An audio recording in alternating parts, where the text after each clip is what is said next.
জানো বাবা, সেই সন্তানটি যখন আস্তে আস্তে বেড়ে উঠবে না, ছোটবেলায় বলবে আমার মা, আমার মা, আমার মাকে ছাড়া আমি থাকতেই পারবো না, আমার মা। আস্তে আস্তে বেড়ে উঠবে, বেড়ে উঠে তখন যখন ইনকাম করতে শিখবে, তখন সেই শিশুটা বলবে কি জানো, ওটা তো আমার মা না। এই দাদা, এটা তোর মা, এটা আমার মা না। দাদা বলবে ছোট্ট, এটা তোর মা না। বাবা ঠেলা ঠেলি হবে গো, যখন সেইভাবে হবে তখন ঠেলা ঠেলি হবে। এটা তোর মা না, বলবো ওটা তোর মা হবে।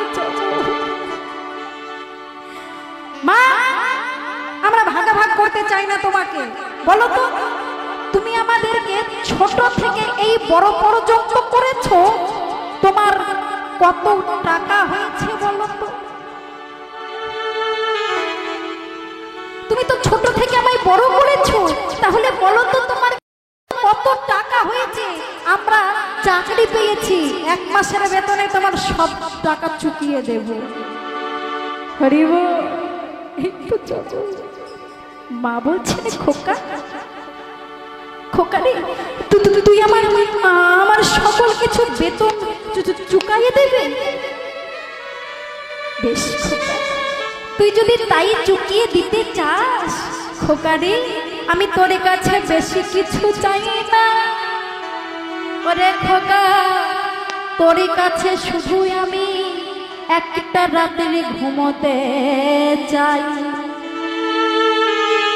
মা, তুমি শুধু একটা রাত্রি ঘুমোতে চাও, একটা রাত্রি ঘুমালেই তোমার সকলের ঋণ শোধ হয়ে যাবে? বাবা ঘুমাবি তো? বেশ মা, ভালো কথা তো। একই বিছানায় বাবা মা আর ছেলে শয়নে আছে। যেই মা আর ছেলে শয়নে আছে, যখন নিদ্রাটা বেশ গাঢ় গাঢ় হয়েছে, মা ডেকে সন্তানকে বলছেন, এই খোকা, খোকা রে, ও খোকা, ওঠ না বাবা। কি হয়েছে বলো তো মা, কি হয়েছে? আমায় একটু জল দে না বাবা, আমার বড্ড তেষ্টা পেয়েছে। জল খাবে? আচ্ছা বেশ, তুমি এখানে থাকো, আমি জলটা এনেছি। জলটা এনেছে, জলটা এনে মা পান করেছে, আবার শুয়ে পড়েছে। যেই আবার গাঢ় গাঢ় ঘুমটা হবে, নিদ্রাটা আসবে, ঠিক সেই টাইমে আবার মাকে মা খোকাকে ডেকে বলছেন, খোকা, এই খোকা, ওঠ না, আমায় একটু জল দে না। খোকা আবার গিয়েছে, জল এনেছে, জল দিয়েছে, মা পান করেছে, বাদ বাকি যেটুকু ছিল ফেলে দিয়েছে।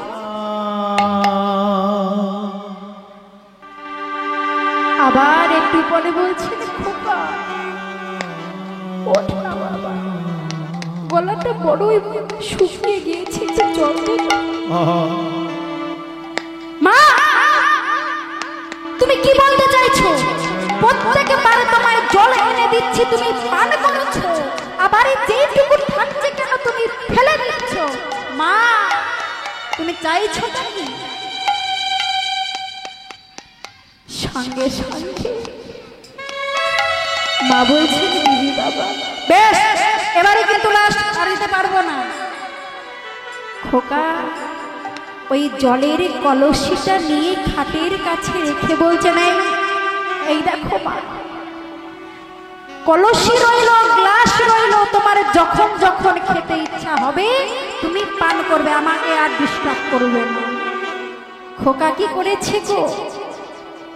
খোকা শুয়ে পড়েছে, আর মা কি করেছে, যেই খোকা একটু নিদ্রা যাবে যাবে, খোকা মা জলটা কলসি থেকে ঢেলে অমনি ওই বিছানার মাঝে ঢেলে,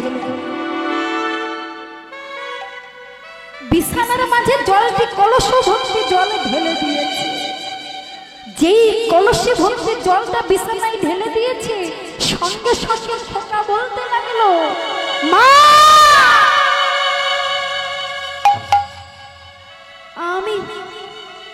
আমি তোমার পুত্র তো? কেন বাবা, আমি কি কোনো কিছু ভুল করেছি? আবার বলছো ভুল করেছি? তুমি বুঝতে পারছো না? তুমি জলটি পান করা বাদ দিয়ে আমি খাটে গিয়ে বিছানায় তুমি ঢেলে দিয়েছো। এখন আমি শোবো কোথায়?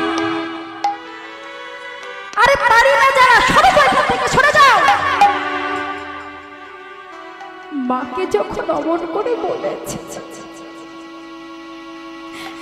মা বলছেন খোকারি তুই তো বলেছিস মায়ের ঋণ শোধ করবি।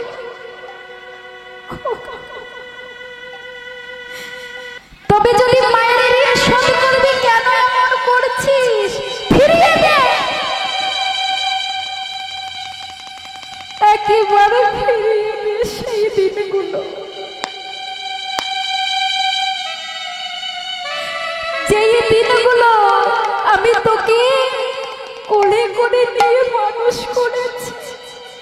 আমি একটু নিদ্রায় গিয়েছি, তুই কান্না করছিস। তোকে উঠে আমি আমার কোলে করে আমার নিদ্রা বাদ দিয়ে তোকে মেছি করে দুধ খাইয়ে দিয়েছি বাবা। আবার যে দুধ খাইয়ে দিয়েছি বাবা রে, তুই ঘুমিয়ে গিয়েছিস, আর একটু পর আবার কেঁদে উঠেছিস, আবার আমি তোকে দুধ খাইয়ে দিয়েছি। যখনই আমি নিবিড়ায় যাব তখনই তুই বিছানায় প্রসাবে করে দিয়েছি। ওরে আমার খোকা, আগেবার তোকে তোরে বাবা কোলে নিয়ে সারা রাত জেগেছি, একবার আমি জেগেছি। সেই সবই দিনগুলো তুই আমায় ফিরিয়ে দে বাবা। তুই না বলেছিলি মায়ের ঋণ শোধ করবি, দে বাবা আমায় ফিরিয়ে দে।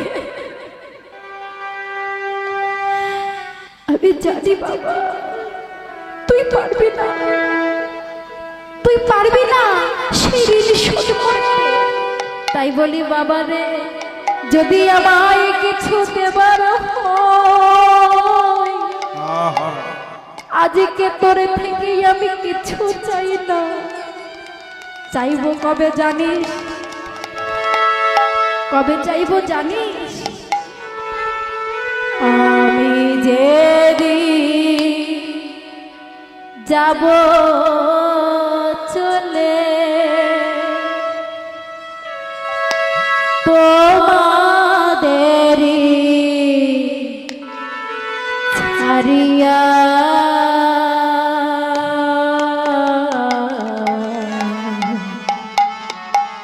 চন্দনের ফোটায় আমায় দিও পরায়া। আমি যে যাব চলে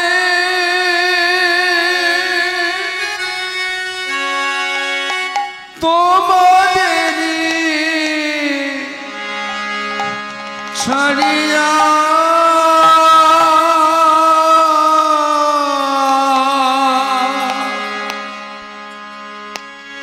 চন্দনের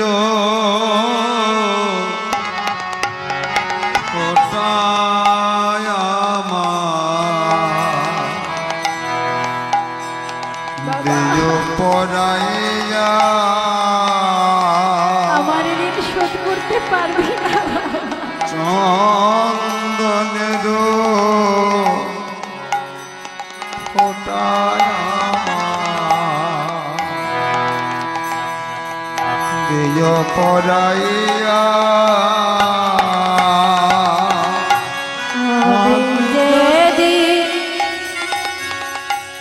যাব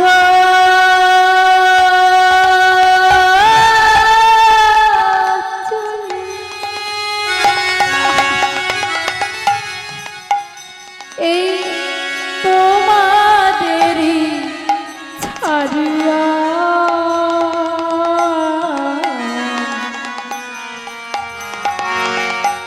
চন্দনের ফোটায় আমায় দিও পরাইয়া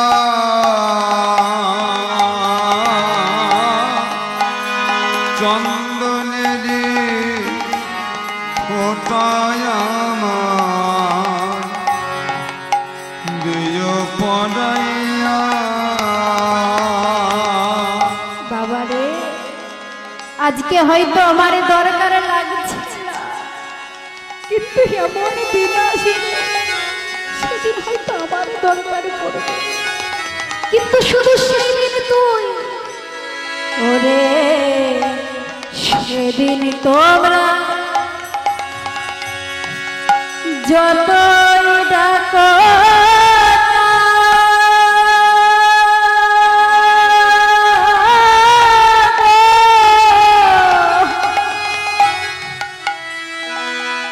সেদিন ফিরে এসে আর তো আমি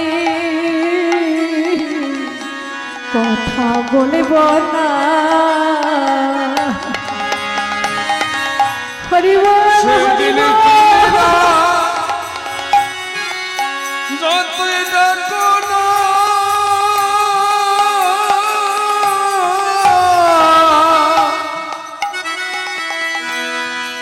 ফিরে এসে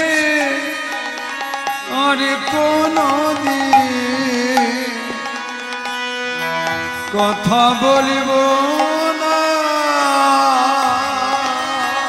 সেদিন তোমরা যতই ডাকো না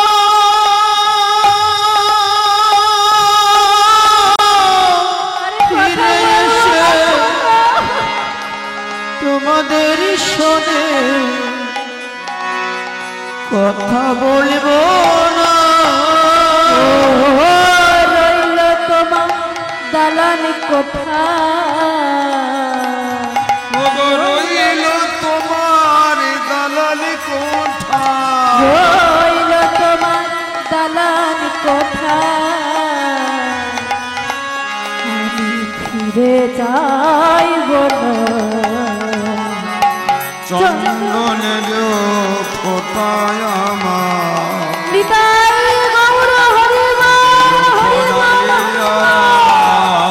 চন্দনের ফোটায় আমার দিও পরায়া। আমি যেদিন যাব চলে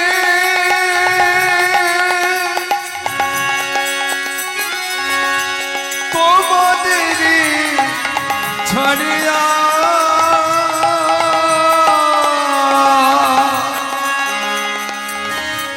চন্দনের ফোটায় আমার দিও পরাইয়া। ও চন্দনের ফোটায় আমার দিও পরাইয়া। এই তো বাবা যাব, এটাই হচ্ছিল ভববন্ধ। কৃষ্ণ ভজিবার তরে সংসারে আইনু, আরে মিছা মায়ায় বদ্ধ হয়ে এই বৃক্ষ সম হইন। ফলরূপী কন্যা পুত্র এমন ভাবে জর্জরিত হলো বাবা, এমন ভাবে আমরা গাছ হিসাবে বৃক্ষ হিসাবে দাঁড়িয়ে রইলাম, না পারছি এই দিকে যেতে, না পারছি ওই দিক যেতে। এইটা হচ্ছে ভববন্ধ। ককারে কামনা বাসনা দিয়াবে সারে জম। আজকে ভাবলাম তিলক সেবা নিলাম, কণ্ঠে মালা ধারণ করলাম, হাতে জপমালা নিলাম, ভেতরে বাবা ভক্তির লেশ নেই। সবাইকে বলছি আগা শোনো, হরে কৃষ্ণ নাম নিচ্ছি বাবা, সবাই কিন্তু না, কিছু কিছু মানুষ আছে ব্যঙ্গ করবার জন্য। তাই কি হয়েছে বাবা বলছেন শোনো, আজ ভালো ভালো রাজভোগ আনিস, আজকে সেবা দেব সুন্দরভাবে, ফুল টুল ভালোভাবে এনে সেবা দেব। আর সেবা দেবার সময় প্রভুকে ডেকে ডেকে বলছেন ওগো দয়াময়, আজ অনেক টাকা খরচা হয়েছে তোমার জন্য পুষ্প ওই রাজভোগ কেনবার জন্য, তাই দয়াময় কৃপা করে তুমি যদি আজকে লটারিতে কিছু টাকা পাইয়ে দিও। তাহলে কি হবে?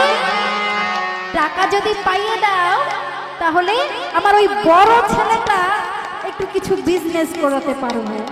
এই যে বাবা কামনা বাসনা, ভেতরে যদি সেই কামনা বাসনা থাকে তাহলে কিন্তু এই ভগবানের ভক্ত হওয়া যাবে না। তবে তন্ময় হইয়া ভাসুক কৃষ্ণ প্রেম রসে, তাহাকে ভক্ত বলে শ্রীমুখ প্রকাশে। সংসার করো, সংসার হচ্ছে না বড় ধর্ম, তাই না? কিন্তু সংসারটাকে করো কৃষ্ণের সংসার, প্রসাদ সংসার। প্রেম সে বলো নিতাই গৌর হরি।